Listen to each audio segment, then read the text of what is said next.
Licik seperti ular beludak, Anies menyindir Luhut ingin mengubah konstitusi. Wah, semakin liar saja si kadal gurun ini.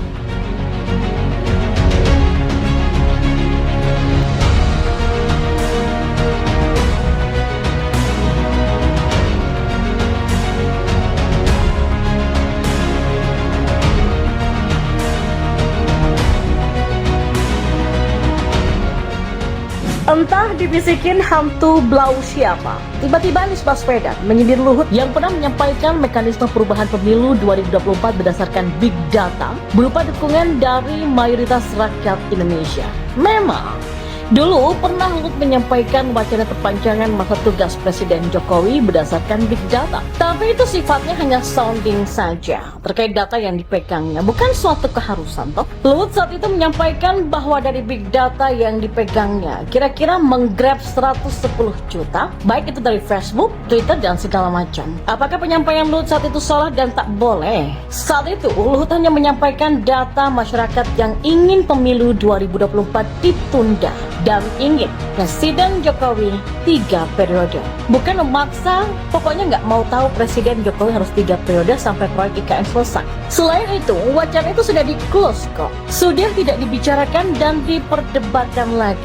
Karena Presiden Jokowi juga sudah tegas menolak menjabat 3 periode. Memang licik, manusia provokator tukang adu domba keturunan imigran Yaman satu itu. Orang ini patut diwaspadai taktik pola provokasinya. Jauh lebih licin dari ular beludak yang bermandikan oli. Padahal, sindirannya itu terlihat reluctant dan missing the point, alias salah kaprah, alias ngaco belo. Kenapa? Sebab narasi konstitusi yang ingin diubah itu bukan hal yang terlarang dan substansial. Bisa dirubah dan diamandemen sesuai dengan dinamika perkembangan zaman. Memangnya apa sih bedanya konstitusi sebelum amandemen yang tidak membatasi masa jabatan presiden sampai bikin masa jabatan Presiden Soeharto dulu tembus sampai 32 tahun lamanya, lalu diubah bahwa jabatan presiden hanya maksimal 2 periode saja? Kenapa itu nggak dia ributin? Memang benar perubahan amandemen konstitusi itu akan berdampak ke berbagai aspek dan mahal harganya, I know. Tapi pada hakikatnya perubahan konstitusi terkait masa jabatan presiden lewat mekanisme penyelenggaraan pemilu bukan hal yang tabu dan terlarang untuk dilakukan. Ya begitulah, kira-kira tipikal aksi ngibul cuci otak ala spesies Gurun Timur Tengah Jazirah Arab sana. Tujuannya jelas, destinasinya jelas lah. Sengaja mengungkit untuk sikat-sikatin pemerintahan Presiden Jokowi dengan cara liciknya. Pola yang sama yang dilakukannya pada Pilkada DKI Jakarta 2017 lalu. It's it. Akibat ulah biadabnya dulu, bangsa yang selama ini hidup tentram berdampingan akhirnya terpolarisasi dan terpecah belah sampai sekarang.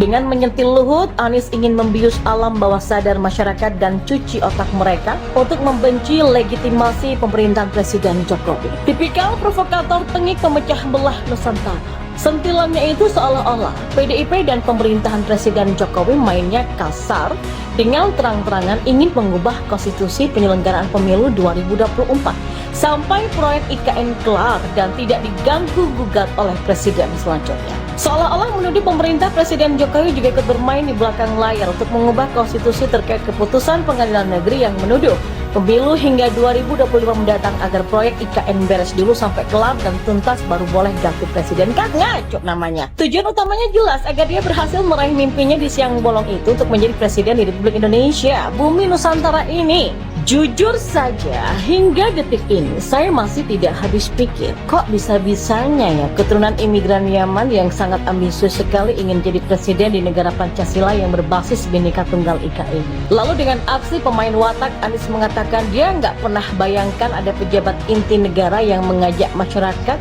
untuk mengubah konstitusi terkait penyelenggaraan pemilu 2024. Tabu itu disampaikan di muka umum, jadi memang kelihatan sekali Anies ini sengaja menggiring pola berpikir masyarakat seolah-olah pemerintahan Presiden Jokowi itu haus kekuasaan. Ini orang mulutnya memang berbisa, benar-benar sadis. Dengan segala gimmick yang dibuat-buat, Anies mengajak seluruh rakyat Indonesia untuk berani melawan dan menolak keras perubahan konstitusi demi menjunjung tinggi sistem demokrasi dan semangat reformasi 1998. Anies Baswedan ingin rakyat Indonesia menyelamatkan semangat reformasi.